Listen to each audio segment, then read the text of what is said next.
Welcome back to the Pursuit Zone. This is episode 194 with Laura Kennington, where we talk about her 70-day cycling adventure on the North Sea Cycle Route, aka EuroVelo 12. Laura's been on the podcast before in episode 123 talking about a Channel Islands triathlon adventure. You can find that episode at thepursuitzone.com/TPZ193. I'm Paul Schmid. I'm the host of the Pursuit Zone podcast, and I interview explorers from around the globe to bring you their exciting stories. These are people that dream big, break out of their comfort zones, and take on ambitious pursuits. Let's start the show, and let me introduce Laura. The North Sea Cycle Route extends along the coastline of 8 countries bordering the North Sea. It's about 6,000 kilometers long and is also known as EuroVelo 12. It's a diverse route covering land below sea level in the Netherlands to cliffs over 1,000 meters high in Norway. Laura Kennington completed this journey over 70 days in the summer of 2018. She has also recently authored a book titled Kairos, an ancient Greek word meaning the supreme moment, where she shares the stories and lessons learned from her adventures. You can learn more at lauraexplorer.com. Laura Kennington, welcome back to the show. Thanks for having me. Good to be here. Laura, where did you grow up? So I grew up in the countryside in the UK, in Bury St Edmunds in Suffolk. Now, the North Sea Cycle Route, what attracted you to this? Why did you want to do it? So I was looking out for a nice long challenge that I could really sink my teeth into. I wanted to be away for at least 2 months so I could lean into it and have a good breakaway. And this one certainly fit the bill for that. And I also was quite keen to do a bike one because I've done some bike ones before, and I just think it's a really good way to travel. You can make a lot of progress and do it quite quickly, but not so quick that you can't enjoy your surroundings too. So it seemed like a happy middle ground for that. How long did you spend planning this adventure? So I think I spent a good 6 months making various spreadsheets and working it all out. That's a long time. Is that because you just enjoy that part of it, or is it really necessary to do that much? Yeah, I mean, it's a bit of both. Everyone, I think, does it differently. I do like to plan because I wanted to work out where I could do speaking engagements along the way, like if I could connect to schools. Some of my brand partners, for example, are in the Netherlands, so I wanted to be able to tell them when I would be there on the dates for that and the specific dates to work out if we could do anything while I was there. And it just also really helps me having a daily schedule. It's not very adventurous, but I quite like knowing what I need to do, at least roughly having a kind of itinerary so I know what I'm trying to achieve every day.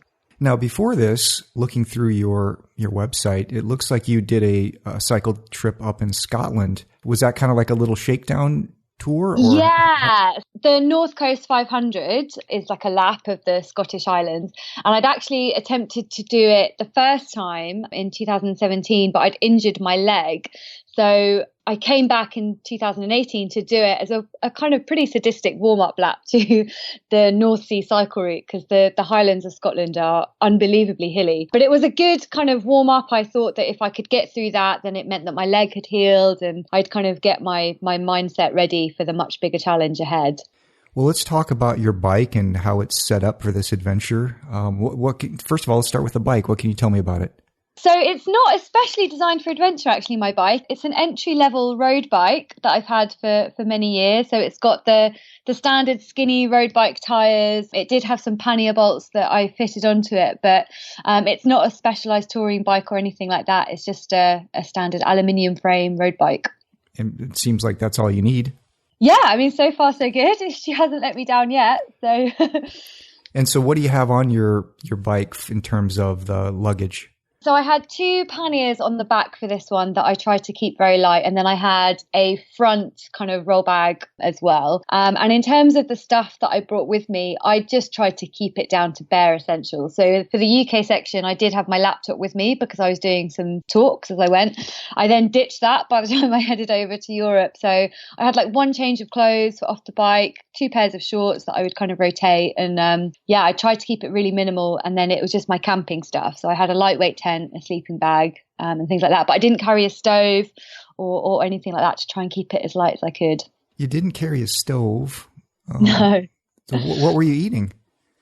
A lot of petrol stations. I'd pop into a lot of petrol stations. Anything that didn't really obviously require cooking. So quite a lot of bread, quite a lot of vegetables, peanut butter I carried with me. I'd have kind of tortilla wraps with me and I just make myself kind of some peanut butter sandwiches. I think I ate a peanut butter wrap every day for 70 days and needed a timeout from peanut butter by the time I came back. Yeah, it was just about what I could have. So if I got into a supermarket, I'd kind of get some cucumbers, broccoli, some raw veg to try and get some nutrition back into my diet too. So if you were going to do this again, would you still go without a stove? I think I would actually, just because of the weight benefit to it. You know, I could pop in and get kind of takeaway food or, you know, treat myself to a meal as and when I felt I really needed it. But I definitely think it was handy not to have that extra weight and the gas for the stove and things like that. What do you basically need for a daily budget on a trip like this? It really varied for me because it depended on what I was doing for food. So if I was going to be, you know, popping in to get an actual proper meal every now and then. But for the most part, it was very cheap because, as I said, I was mostly eating stuff at a supermarket. So lots of tortilla wraps, peanut butter, cucumber is a really good snack because it's high in water content and things like that. And I'd sometimes stay in official campsites and they were maybe kind of £9, you know, €10, something like that. But otherwise, I did a lot of wild camping. I'd stay in a hostel or a B&B once a week. But yeah, most of it. So that's how it varied. But most of it was pretty cheap, I think. You know, I wasn't eating anything extravagant. It was all, you know, a lot less money than I would have spent at home, I think. So maybe between 1,000 and 1,500 pounds? I didn't actually tally the budget, but it was definitely a lot less than I would spend at home. Okay, how do you get to the starting point? The starting point of this was in the most northerly part of the UK, in the Shetland Islands. So I had to get myself to Aberdeen, and then I got an overnight ferry from Aberdeen to the Shetland Islands. How many ferries did you do the whole route? I think the grand total was something like 27. All in. So there was, a lot of ferries.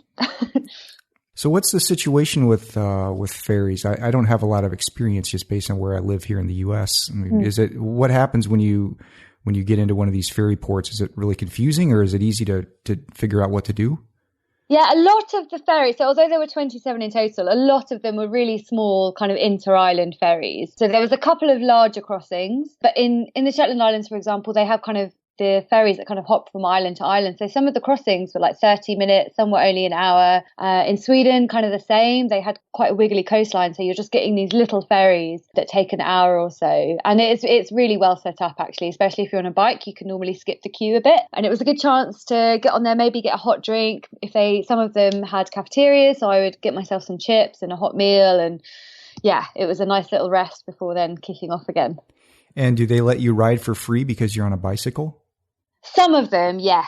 It's definitely normally cheaper. Some of them were free. Some of them were just a lot cheaper. Like what's it cost, a typical ticket? I think maybe €4 if you're a passenger. Yeah, pretty similar in the UK. I don't think the ones that charged me were very expensive. The overnight crossings, obviously, and the larger crossings were a bit more expensive. But generally, they're like €3-4. Okay. Something else to factor into the budget as well. Yeah, I mean, sometimes, to be honest, quite a lot of the ferries would just let me cross for free. So I think they quite like cyclists as well.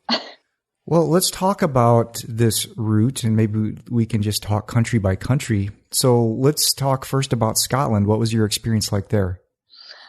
So Scotland I've spent quite a lot of time in and it never disappoints for a challenge because the terrain is pretty formidable. The weather is super unpredictable. You get kind of 4 seasons in one day. As a starting point, it was straight in at the deep end. You know, you're cycling through huge elevation, horrendous kind of headwinds and quite a bit of rain as well. So Scotland is pretty challenging, but it's also just absolutely stunning, which is why I think I keep going back. So it's worth it for the views, but it's definitely character building. After Scotland, you have England. What was going on in England? England is where I'm based, and I'd never really cycled that much of it. And it was nice to be back in kind of home territory, I suppose, but also our cycle infrastructure is pretty terrible. So that's the only downside, I think, to cycling in England. We have a long way to go with our cycle infrastructure. So a lot of the time I'd either be on a path that was just not designed for a road bike, or I'd be on a very busy A road, and that was quite stressful in its own right. What is an A road? It's like a dual carriageway, effectively. So it's obviously bicycles over here and everywhere else are not allowed on the motorways, but it's still a very busy through road. So it's definitely a main road. But it's not so like here in the U.S., the biggest roads we have, we call interstates. So the A road's not the biggest road? No. It's like one step down? So we have the motorways, then we have A roads, and they're kind of very direct and very busy. And the B roads are the quiet kind of country lanes, I guess, that we would refer to them. So the A roads are definitely very busy with traffic. Okay. I'm kind of wondering about this route, because if you just you hear about it for the very first time and you go to the EuroVelo 12 website and you look at this and you think, oh, the whole thing is going to be just little, 6 to 8 foot wide, nice little cycle path that you go all the way around, car free, and it'll be beautiful. Is that the case? I think in the UK, I think the problem that I had is that I had this road bike. So a lot of the cycle routes over here, we have Susterns, which do a lot of the national kind of cycle route, and they're just not really ideal for a loaded road bike because obviously the skinny tires. So I quite often veered off what would be the official route because I'd find my bike kind of in this field or on like hard gravel tracks, and it just wasn't suitable for my bike, and I got really frustrated with having to go slow, and I was worried about getting more punctures because of obviously the terrain. So the official route through the UK might actually be a bit nicer in some sections than my detour. But I made the decision just because of the type of bike, and I got frustrated with having to go so slow. Okay, so after England, you take a ferry over to France, and tell me about France. So I was only in France for a day. I basically went to France, to Belgium, and ended up in the Netherlands. So I did all of that section in one day, actually, because it was a very small section of the coast. So it kind of blurred into one, and I was very excited to do 3 countries in one day. What's the route like through there in terms of is it a nice cycle path? Yeah, as soon as you get over to Europe, generally their cycle infrastructure is amazing, especially Belgium, Netherlands. Like the Netherlands is a kind of cycle haven. It's absolutely brilliant. So that was one less thing to worry about for sure. As soon as you get over there, it's brilliant. Were you doing any wild camping? Yes, yeah. And how easy is that to do? I certainly didn't struggle. If I felt like I needed a bit more luxury, I'd maybe find an official campsite. And there were plenty of those as well. So if I wanted to make sure I could get a shower, I would just kind of Google those on the map, and I didn't struggle to find any. Is wild camping allowed, so to speak, or is it very frowned upon? Well, I think the approach we tend to take here in the UK is that if you leave no trace and you're respectful, that it's not strictly legal unless it's in certain places. Like Scotland has the right to roam, and Dartmoor is a national park here and it's legal there as well. So although it's not strictly legal, generally I would just pack up really early. There'd be no trace that I was there, get there, make sure I set up after dark. Some places it is legal in Europe, so Sweden it's legal, and in Norway as well, I believe. How much time did you spend in the Netherlands? It was a few days, I think maybe less than a week altogether. What was your impression? I absolutely loved it. I have some friends in the Netherlands, so it was a nice break for me. It was a really nice introduction to the European section, as it were. Unfortunately, I hadn't really anticipated the horrendous headwind I would get. So I was really looking forward to this amazing infrastructure, and hadn't really considered that, this beautifully flat terrain that I'd been excited about would be horrendous because of the headwind. But other than that, it was great. Do you make use of warm showers at all during your trip? I have done before. I didn't for this one. After the Netherlands, you were into Germany. How long were you in Germany? I think it was maybe just over a week. None of the sections were particularly long. I think Norway was maybe the longest, and Sweden towards the end. What were your impressions of Germany? Germany and I actually had a bit of a falling out because immediately it seemed that I was on really bumpy, badly maintained roads. So the surface of the particular bit that I was really uncomfortable to ride on. It was really broken up tarmac, especially after coming from the pristine cycle infrastructure of the Netherlands. Germany and I did not get off to a good start. It's funny because I've been to Germany before for talks and I've absolutely loved it. But the section I was going through, I just found really challenging. I found that there was a lot of rules orientated things going on. So I got pulled over a couple of times by the police for being on the slightly wrong section, and once for having my earphones in, even though it was just for navigation. And I just found that whole process a bit abrasive. There was lots of good experiences too, but I think my mood plummeted for a few days in Germany. Were you on the official route, or did you go off? Yeah. You were? No, I think Europe, for most of Europe, apart from the UK was the only time I really veered off because of the fields and everything that the route goes through here. But yeah, for most of Europe, I was on the official route. The route through Germany then, was it roads or was it just small cycle paths? Yeah, it's kind of a mixture of both. They're just not very well maintained, the bits. And other bits of Germany are amazing. They're really smooth, but it felt like for a lot of Germany, someone had just taken a jackhammer to the surface of the road I was riding on. It was totally fine for the bike, but it was just bumpy a lot. And that obviously starts to get quite irritating if you're on that road for hours at a time. So other than the UK, where you veered off into more crowded roadways, the roads that you ride in these other countries, are there a lot of cars? No, I think most other countries have really pretty much nailed their cycle infrastructure. There's a separate bit for you to cycle on that's fantastic. After Germany, do you cycle into Denmark, or do you have to take a ferry? Yeah. No, I cycled into Denmark. And what's Denmark like? Oh, I absolutely loved Denmark. Again, smooth surfaces, brilliant cycle infrastructure. So immediately that side of things got a lot better. The people were really lovely, really friendly, much more laid back, really warm and welcoming. And it was really nice. I love Denmark. Did you buy like a set of maps to go around? I don't even know if they sell a set of maps for this route, but or how are you navigating? Is it pretty easy? Is it pretty signposted? Yeah, there are official signposts that you see along the way, but I also just used my phone. So I put the route into my phone before I left. I had Google Maps, and I also used an app called Komoot that was brilliant. So I'd do smaller sections and just follow that throughout the day.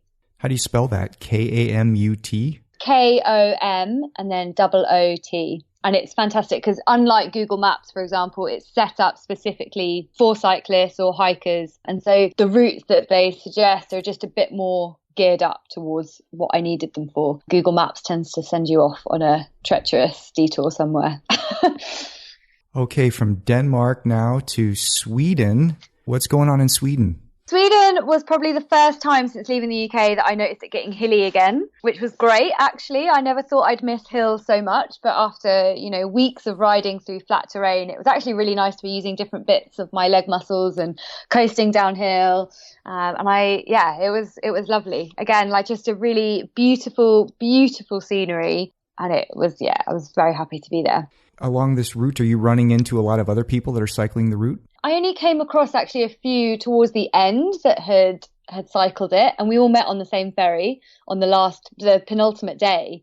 So I met a few on the final ferry, but other than that, I kind of would see a lot of cyclists, but not so many that were doing the entire route. I mean, overall, when you're out there, what do you see? Do you see a lot of people? Some of the places you go through, it's a bit more populated, but there's plenty of more remote bits as well with a lot of scenery. So a lot of those places are a lot less densely populated. So there's a lot more countryside. Denmark and Sweden, Norway especially, I would, go for a while without seeing many people at all. So Norway, what was your experience like there? Norway is now on my favourite countries list because it was just absolutely beautiful. I'd wanted to visit Norway for years, so it'd always been on my list. And by the time, obviously, I reached Norway, I was starting to feel a little bit tired. And it just made it made all the effort worthwhile, and it really didn't disappoint. The people were absolutely gorgeous. The views were unreal. And it was, Norway's a magical place to visit. I really recommend it.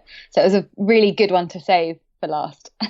What were the cycle paths like in Norway? Really high quality, really, really good. The drivers are very patient as well. So even if the paths weren't brilliantly separated, which didn't happen too often, but I think a lot of the drivers there are very outdoorsy. A lot of their culture is kind of set up for people cycling and kayaking. So they were very, very respectful in general. So it was great. Going back to the ferry crossings, do you ever have any problem with seasickness on those? Yeah, I get really bad seasickness, actually. So I'd be okay if it was kind of the smaller ferries because it'd be over and done with and you'd be quite low to the horizon. So it wasn't too bad. But I did have seasickness pills with me for the bigger ones, for sure. Do they work? Yeah, they tend to just knock me out a bit, actually. So I get really drowsy. So I'd normally have a little nap, and I think that's how I survived it. I would just kind of sleep until we got to the other side to avoid the seasickness. Well, how far in advance do you have to take those pills? I think it's 2 hours before. Did you do this whole thing solo, or did you have anybody join you? I did do it solo. I organised in the UK what I called some community rides. So I'd opened up kind of certain days and said, I'll be going from here to here. Feel free to join me. And so through the UK, some people did that on various Saturdays. And I put the offer out in Europe as well. And I didn't get so many. I got a couple kind of joining me for various sections. But yeah, otherwise it was just me. How many rest days did you take over the course of the 70 days? I took one a week. Did you find it a mental struggle to keep going every day? Yeah, I think one rest day a week works really well for kind of shorter challenges. But what I found towards the end of this one is that actually it just wasn't quite enough for me to recharge properly. I'd kind of have a rest day and then I'd just start to feel like I was catching up and recovering my muscles and it'd be time to go again. So I'd probably rejig that a little bit. In terms of mental struggles, I had that too, especially actually through the early section of Europe, because I don't speak German and my language I didn't manage to learn all the languages. So I did find myself getting a little bit lonely, and it was just exacerbated. It wasn't that people weren't very friendly or anything like that. It was just the general struggles of trying to have like a normal conversation and having to think through what you're saying so much more. And there'd be days where I just didn't really have a chat with anyone, and I hadn't really anticipated the effect of that. So that was definitely a struggle sometimes too. What do you think was your biggest misperception about the route before you started, now that you've done it? As well as mentioning the rest day setup that I hadn't really considered actually, I was looking forward to, as I said earlier, the Netherlands being incredibly flat and this amazing infrastructure, and just really hadn't anticipated how miserable that would be with kind of a 20-mile-per-hour headwind. And it really surprised me when I got to Sweden, and I was delighted to see hills. I never thought I would miss hills so much. So it kind of changed what I thought I'd look forward to and what I'd enjoy more. Because by the time I got back to Sweden and the hills of Norway, I actually really enjoyed that much more than the flat, because the flat got pretty boring actually after a while. All right. So we've already established that you would not take a stove if you did it again, but what else might you change up about your kit? I'm pretty curious about going even lighter actually. So I think I'm really keen to try out more of a bike packing setup. So get rid of the panniers and just see how much lighter and faster I can go. Okay. Yeah. Yeah, you should do it. Yeah. Okay, so now you're up in, did you end in Bergen, Norway? Yes, yeah, I did. What's that place like? Oh, it's lovely. I'm such a huge fan of Norway in general, but it was a really nice place to finish. I took 2 days to just kind of chill out, eat some food and pack everything up. So yeah, it was a really, really fun city to be in for a couple of days. How do you get back home? I mean, and how easy is it to pack up your bike? So I flew back home, and what I did was I popped into a local bike store to get a box for my bike, and they helped me pack that up, and then I just popped into a shopping centre to get a suitcase to pack everything else up in. So all in all, it was pretty easy. Bergen has an airport? Yeah. Okay, so you go to Bergen to straight back to the UK? Yes. Wow, nice. Yeah. 2.5 months to cycle there and kind of a couple of hours on the way back. All right, so if somebody is thinking about doing this route, what advice do you have for them? I think my biggest piece of advice for this route is to take the time to enjoy it. I was on a pretty tight schedule with my 1 rest day a week and my daily mileages. And actually, it's just so stunning. And there's so much to explore while you're there that I didn't do because I was on my kind of agenda. And it's absolutely gorgeous. So maybe just give yourself plenty of time to enjoy it. And yeah, have some flexibility in your schedule. What about going in the other direction from what you did? The reason I did it this way is obviously because I'm based in the UK, so it made sense for me to kind of get the train up to Scotland and then the ferry from there. So I think it is possible in both ways. Either way, Scotland's very, very hilly and Norway is very, very hilly. So you're going to be tail-ending it with some hills either way. Let's talk about the book. Great. Why did you want to write a book? I guess the decision to write a book was because I figured I'd accumulated some really fun stories over the years. And it just felt like a good way to capture all of these incredible changes that have happened over the last few years. I think I wanted a record of the journey to getting to where I am now compared to where I was. And I also hope that, I guess, some of the lessons I learned along the way in building up this career might be helpful to other people. So like, what is your writing process? How did you tell me about how you get started? Are you in like an outliner, or what's your process? The most important thing for me was to get some kind of discipline into it. So I'd make sure I sit down every single day. I'd probably do some exercise in the morning and then just pin myself to my laptop. And I gave myself permission to just bash out a really rubbish first draft. So I did a rough overview of kind of the adventures that I wanted in it and what order I would probably put that in. But then I just started kind of writing and making sure not to edit too early. Even if I thought it was rubbish, I would just carry on writing, just get it done, as messy and as imperfect as it was, and then go back to edit. Yeah, I'm a believer in that method too, because it's always easier. It's much easier to edit than it is to create. So just get it first down on paper and then come back. Yeah, because otherwise I think you could just spend forever editing this one section. So what's your editing process like? Get a completely rubbish first draft done and then go through that for any changes that I can make. And when I basically feel like vomiting because I've read my own words so much, I hand it over to either a friend. A friend of mine was really kind to have a look at it and give her thoughts and kind of do proofreading and notice any simple errors like that. And I also handed a copy over to my mum. So I had these two lovely women in my life kind of helping me out. But when I couldn't touch it anymore and I just reached saturation point. And it was only after we did that process a few times and I just didn't know what to do with it that I then handed it over to an actual editor. Now, is this an editor, a freelance editor, or at this point, have you started talking to like publishing companies? No, it was a freelance editor, a lady called Liz Marvin, who was absolutely brilliant. And I heard about her through a friend of mine. So I got introduced to this freelance editor and I decided to self-publish. So she was fantastic. She really helped shape the book even more. So what kind of suggestions did you get from her? It was just in terms of pulling out more stories. So things that I perhaps hadn't really thought that were that interesting from an outside, because I'm so used to obviously my story. She'd kind of pull things out here, point out inconsistencies. She just helped it flow a lot better as well. So she just magic the whole thing. It was really useful to get someone's outside perspective who didn't know me very well, who hadn't heard these stories before, and being like, actually I think people would want to hear a bit more about this, why don't you say a bit more about that and embellish on that, and you've repeated this bit here, so let's leave that sort of thing. And how much back and forth goes on with the editor? It's completely up to you. She did kind of one overhaul of it and then gave it back to me and I went from there. So I could have given it back to her again, but I decided not to. Basically, you're paying her per overhaul. Yeah. Well, how long from start to finish did it take to complete the book? I think altogether it was 9 months with the editing, the rewrites and sorting up the cover and proofreading and everything. Okay. That seems reasonable. I've never written a lot longer, but yeah. I've never written a book of that sort, so I think a lot of it as well, because it was the first one I'd ever done. There was such a steep learning curve with the process of it. A lot of that was kind of finding out how you self-publish, all the different avenues that you need to go through for that. So, having to buy ISBN numbers and yeah, I think there's, if I ever do a second one, I think it will be a bit quicker because I'm a bit more familiar with the process. But yeah. Okay, so it's ready to go now.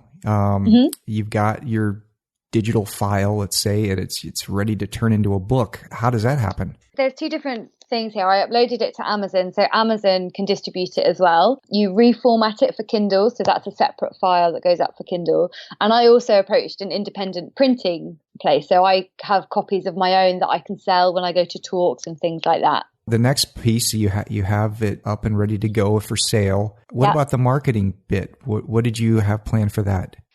So I had a launch party in the summer that I invited people to, and I teamed up with some of the brands I work with to give prizes. So I made that quite a big event and put a lot of my energy into the one big launch event. I did some kind of collaborations with brands, so they were giving away some books and things like that as well. And did you go on any, like a speaking tour? No, I didn't. I didn't. I had like my one big event, and then I think, to be honest, after months of sitting on my laptop, I was really quite excited to get out and do some more activities. Well, congratulations on the book and getting that accomplished. Thank you. It's a big deal. Thanks.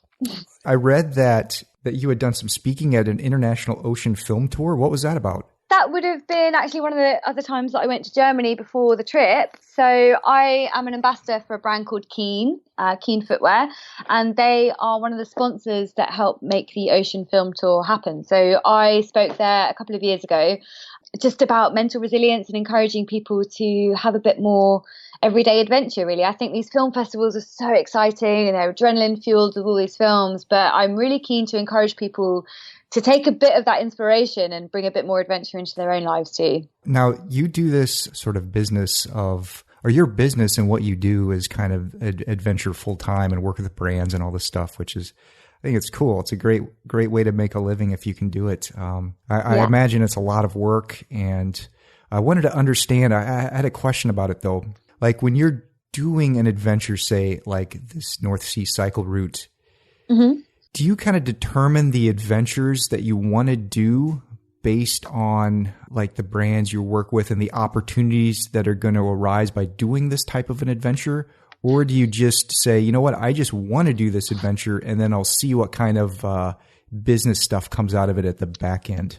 I think it's much more like the latter. So for me, when I decide to do an adventure, there are two parameters, two things that I decide. It has to be maybe somewhere new for me so I can explore somewhere new. And it has to be a challenge that's physically difficult. So the North Sea cycle hit that for me because it was longer than I'd ever done. It was the longest bike ride and I knew that'd be really challenging. So as long as those two things are met and I find it exciting and a bit scary, that's definitely the priority. I'm really fortunate in that most of my long-term brand partners will just kind of go along with whatever I'm doing now. But I think even if they didn't, it's much more important for me to do something that I care about and I'm excited about, and a journey that I really want to achieve. Because even until kind of recently, a lot of the journeys I've done, I've financed myself through other income through speaking, and I've just saved up.